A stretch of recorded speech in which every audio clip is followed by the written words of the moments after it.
Ayan guys, ito na kami sa terminal lang ng bus. Bus boarding. Tayo kami ng service. Ayan.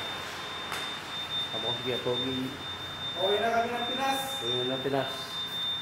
Ay, Boss Andres. At, si Kuya Pogi, uwi na. Kuya Pogi, ano sabi mo? 6 years ka dito sa Saudi. Kanino ko sasabihin kayo?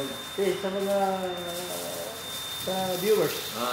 Buksan po kayo, okay lang. Maganda sa Saudi. Ngayon medyo maganda na yung patakaran ng government.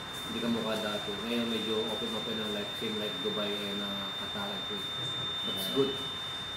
Not bad. Gusto ko ligar bad. So, 6 years, ano naman ang nakaing karanasan mo? Karanasan ko marami. Kaso yung discrimination dito, hindi mo iwasan. Lalo yung ibang lahi. Ayun. Always please sila mga Saudi. Ayun, kita mo. Guys, yung pinakamalupit na taga dito, dito siya.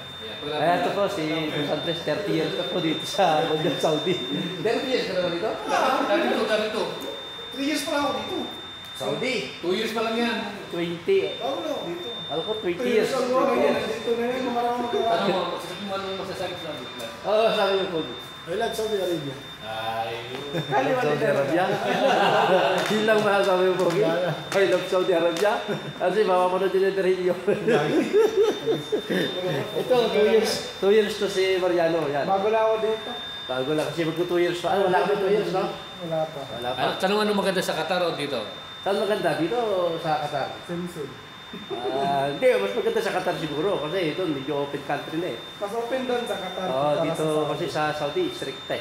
Di ba?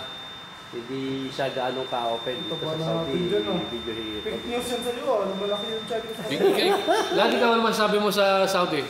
Ako masasabi ko, almost 6 years din ako dito. Okay naman. Kaso, nakakatakot din katulad ng pag-vlog. Diba? Katakot din umuwi ng walang ipon. Diba? Kaya kailangan may ipon. Kasi yung mga katulad ko na OFW, katulad dito sa Saudi, pag uuwi ka ng Pilipinas, kailangan talaga marami kang dalang, hindi naman maraming pera, tama lang. Kasi ikaw rin na mahihirapan kapag ikaw yung umuwi ng walang-wala, di ba? Kasi syempre may mga gusto yung mga anak mo na hindi mo maibigay.